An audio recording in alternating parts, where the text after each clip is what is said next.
So most of you are probably thinking right now, like, why am I sitting right here in this position? And I say I'm blessed, and I take an opportunity of my second chances at life. I was sitting in the exact same seats back in '96, and Eric was my counselor, and was faced with a lot of trials and tribulations in life. As a young kid, everybody's asked, what do you want to be when you grow up? And my answer was, I want to be rich. And by any means necessary, I wanted to be rich. At a very, very, very early age, at the same age you are right now, at 11, I was exposed to drugs. And as soon as I left Nativity, I hit the streets. And you're going to face it as soon as you get out of here. As soon as you finish camp, back in your neighborhoods, you're going to be exposed to those old friends that went to public school, still going to public school. And they're going to have it in your face. And I was faced with that. And I was given this opportunity in a legal manner to become rich. And that's what just happened. At 13, I began selling drugs. And by the time I was 19, I was making over $2 million a year. I was running one of the biggest services in New York. I was making all this money, and nothing mattered but that money at that time, and it wasn't important. I used to weigh 230 pounds, and eventually the story ends, either dead or in prison. And lucky enough, I went to prison. At 23, in 2009, I had one of the most significant cases. And when I went to prison, I was sentenced to 7 years. I was told that I was going to die in prison. Because of my health issues, I had high cholesterol, blood pressure issues. I was placed on medication. And they said, if you have 5 more years to live if you don't switch up your diet or start exercising.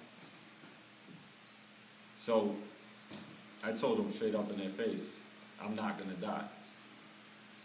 And I managed to lose 70 pounds in 6 months. And this didn't change my life. This didn't change my thoughts at all. I went in there with the same attitude.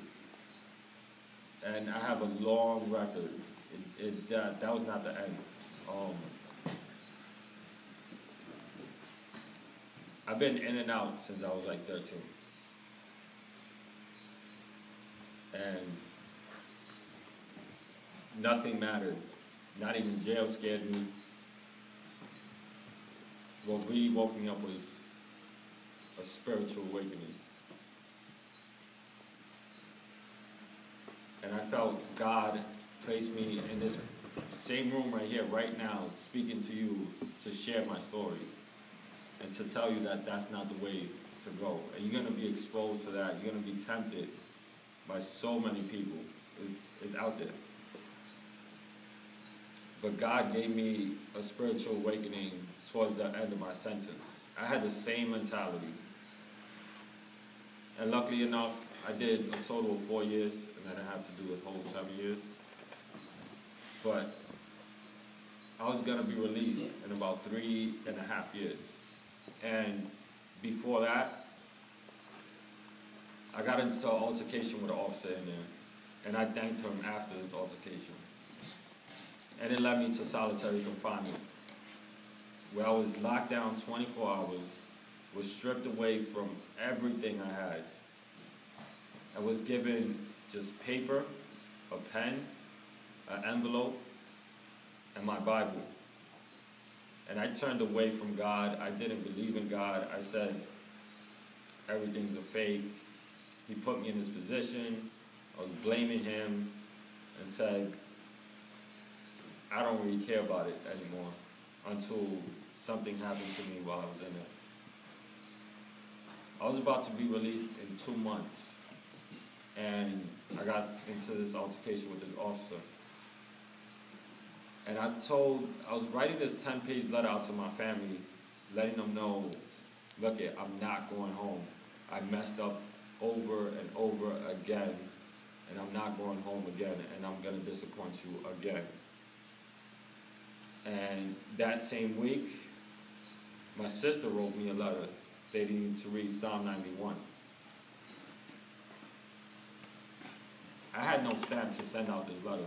I was stripped away from everything.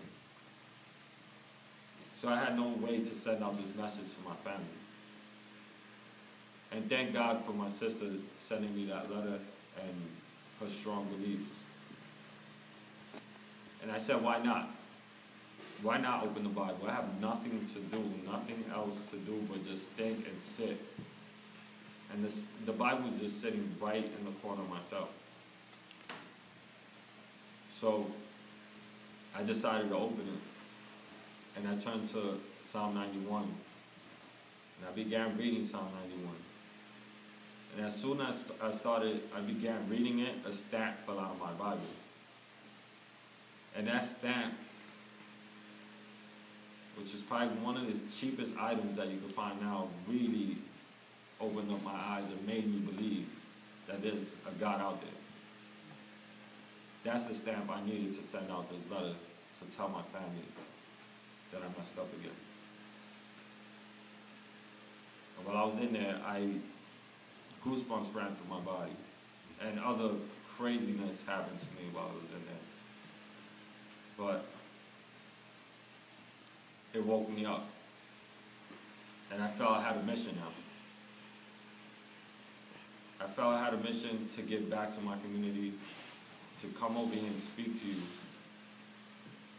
And I found that mission through the business that I began and through my story that I'm sharing. And I read the Bible from front to back and really understood, because you read the Bible and you won't understand anything. But I really broke down the Bible and understood what I was doing was wrong.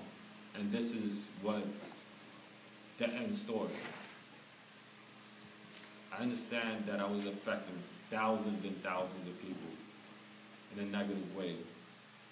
And now I have a chance to give back. And I thank God for putting me in this position now. And what I could leave you with is, you're going to be tempted. Things are going to show up in this world, and you're going to probably make mistakes. It's how far you're going to go down, and you're going to bring yourself back up again. Don't give up. If you believe you want to do something, you're going to do it. Just like Eric said this morning, all you have to do is believe, and everything's achievable. I came home with nothing. I was face back to go to my parents' home. I lost everything. And all I had was my mom's couch.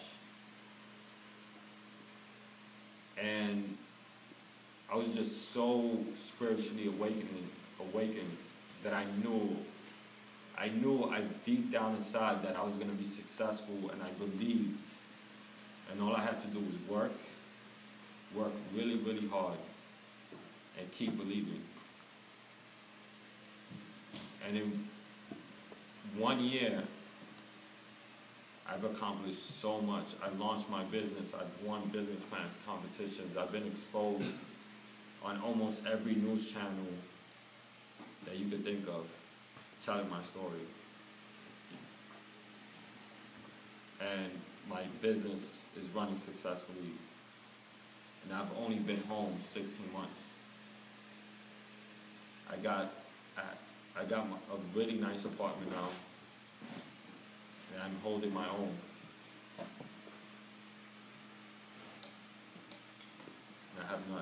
say. And I just want to say thank you for listening, and I hope all of you take this in and really understand that all you have to do is believe and really work hard. And it's going to be hard. It's going to be really, really hard. Life is not easy. And Eric invited me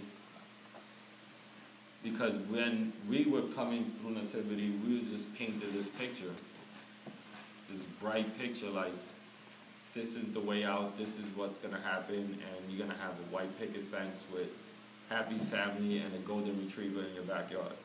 And no, it's not going to happen like that. You're going to be faced with trials, tribulations, and it's all up to you to make that decision. And I made very, very horrible decisions, and now I've been given the opportunity to give back.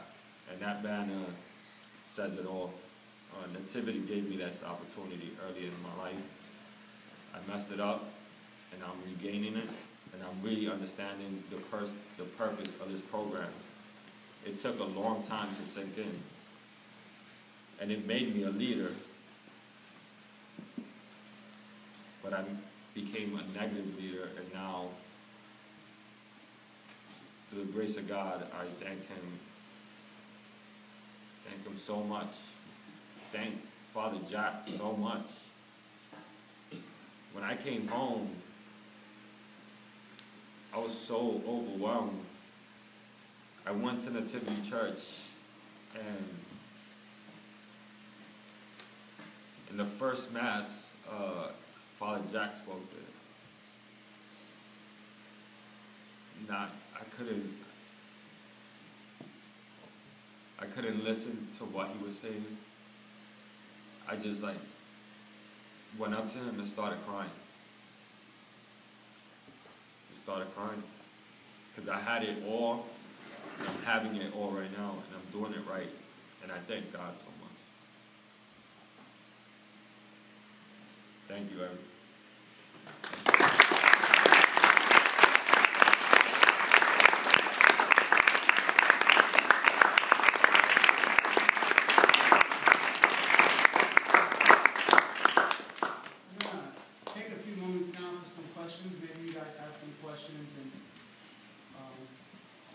So feel free, you guys, to ask Coss anything.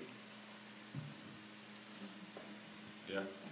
How many times were you in prison? How many times? So prison, I'm not going to share the technicalities about prison, but I went into jail 9 times.